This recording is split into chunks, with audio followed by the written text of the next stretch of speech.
I'm pretty happy with that. Yep. What do you blokes think? Yeah, I'd only throw Moylan in, but I'm happy with that as well. Moylan was good. Moylan was good, but the others were probably better than him. So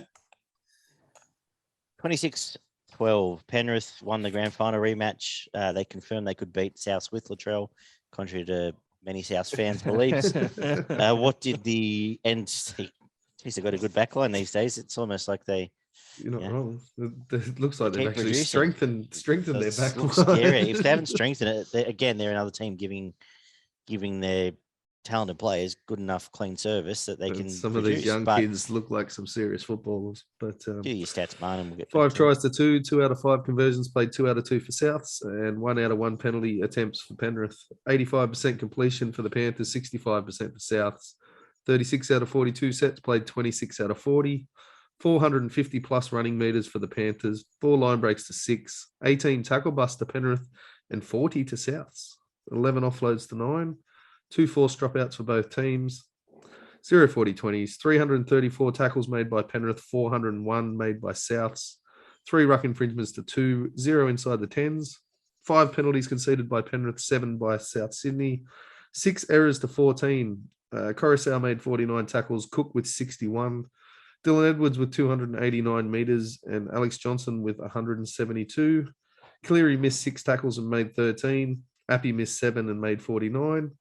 And young Paulo for Souths missed 3 and made 6. You could argue Dylan Edwards is the form fullback in this competition. He's outstanding again.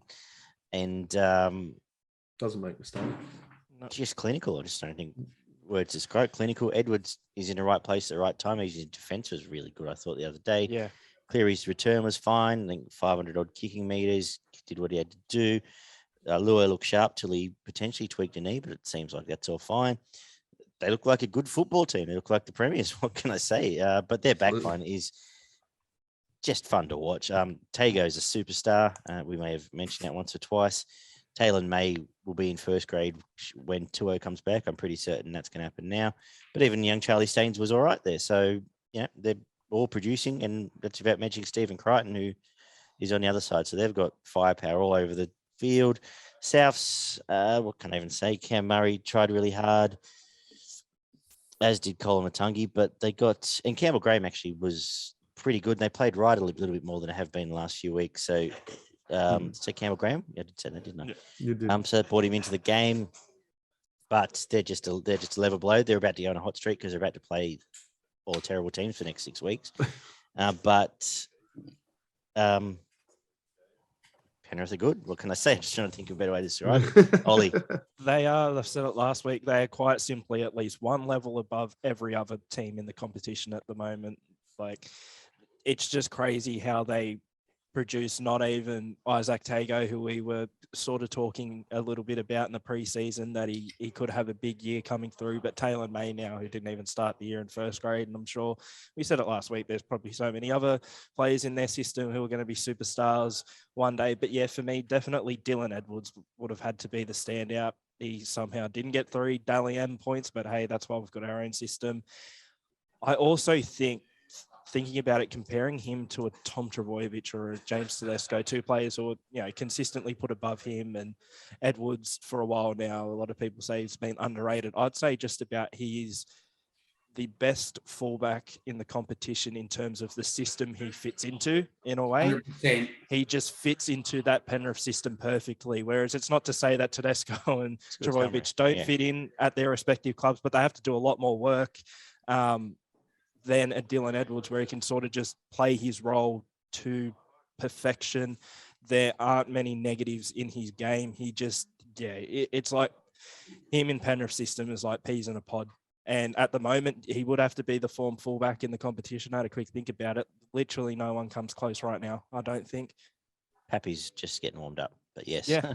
Well, I'd still say Edwards over at the moment. It's a really, really good summary, Ollie. Could you imagine, though? Could you imagine some of these other more electric fullbacks in the Penrith team? They'd score 6 tries. If Pappy played for Penrith, or Tedesco or Tommy Turbo played for Penrith, how many tries would they score? Yeah, like, seriously. Like, Dylan Edwards plays the way that Penrith need him to play. Yeah. But God, strike me if some of these other more electric. Imagine if Latrell played for Penrith. Oh. Like, serious, like, could you imagine? Like, wow. Yeah, it's also a credit to how strong Penrith are as a team as well, that Edwards doesn't have to do any extra work. No creative. All, really. They don't need any creative work out of him at all. And that's the thing, he's not going to go to North Queensland on 800,000 next year and win him a comp, but for where he fits, you wouldn't change him. No, definitely not. Yeah. Gumpy, keep going. Yeah, look, I don't think I've ever seen a better team either scramble defence than Penrith. Like, we know the last 2 years and this year, their defence is good and defence wins comps. But and I was going to bring it up, and I know Barney did in the stats, that Penrith missed 40 tackles and South missed 17. The scramble from Penrith is unbelievable, and the effort plays from guys that just want to make the effort, because effort's not about ability or being better. Effort's just about wanting it more than somebody else does, running from one side of the field to the other to get a ball. And we praised Albert Kelly the other week for doing it. He did it once. Some of these Penrith guys are doing it every set. We'll do every set. We'll be out of position and in a spot to cover up. And their scramble defence is just phenomenal. They're a phenomenal football team. Look, they made a lot of errors, Souths, and I think that come back to Northman didn't really give them an opportunity to probably push Penrith like they might later in the season, or they did last year. But the errors really cost them. And again, it was a lot of South bench players that came on and made errors. Burgess come on and dropped a couple of balls, and someone else, when they seem to change their top 13 is when they start to get a whole lot of errors creep into their game. So is their bench a problem? Probably yes. But yeah, Penrith, you could go through and every one of them had a good game. I think an unsung hero in that team, Scott Sorensen, just is good every week. He comes on, does his job again. Another one like Edwards, runs hard, tackles hard, covers up, and just knows his role in the system. Arnie, you forecast a return of the Fish and of Liam Martin beforehand. Thought that might happen. It indeed did. What do you think of the game? Penrith were nowhere near as their best defensively. As Gump alluded to, and I said in the stats, they missed way too many first up tackles, but they just do that much work for each other that they make sure that they can fix it up. And even if South had scored 30 points, I think Penrith would have scored 40 just to make sure that they beat them anyway. Because their attack was absolutely humming at different times in this game, and they sort of took their foot off towards the back end of the game as well. So just sort of cruised through the line. But Yo, Luai, and Ed, you could add Edwards to that as well, and Kikau on those edges. They were the catalyst for their attack. They were getting in, either taking the line on and then pushing the ball onto the young fellas on the edges, or just giving it to them nice and early and giving them the time and space to beat their man, because they were either drawing defense or they were giving them early ball. And those two young fellas outside of Kikau there, Targo and May, were absolutely having a field day, and I can't see it stopping anytime soon, to be honest. Doesn't help when South's defense, they seem to get themselves in trouble when they're passive and they stay on the back foot and they don't use their line speed to get up and sort of hustle. And to beat Penrith, you're going to absolutely have to get off your line and start putting pressure on them and take their time and space away. If you just sit back and let them come at you, they'll tear you apart. They've done it for 2 years and they're going to keep doing it. So it did worry me the way the South sort of set back and let Penrith just keep coming at them, and it didn't work out well for them. So there's got to be some blokes in the South's team, Barn, that aren't doing enough work. Because if Damien Cook's making 61 tackles, there's nothing for him to attack. No, that's right. So who's not?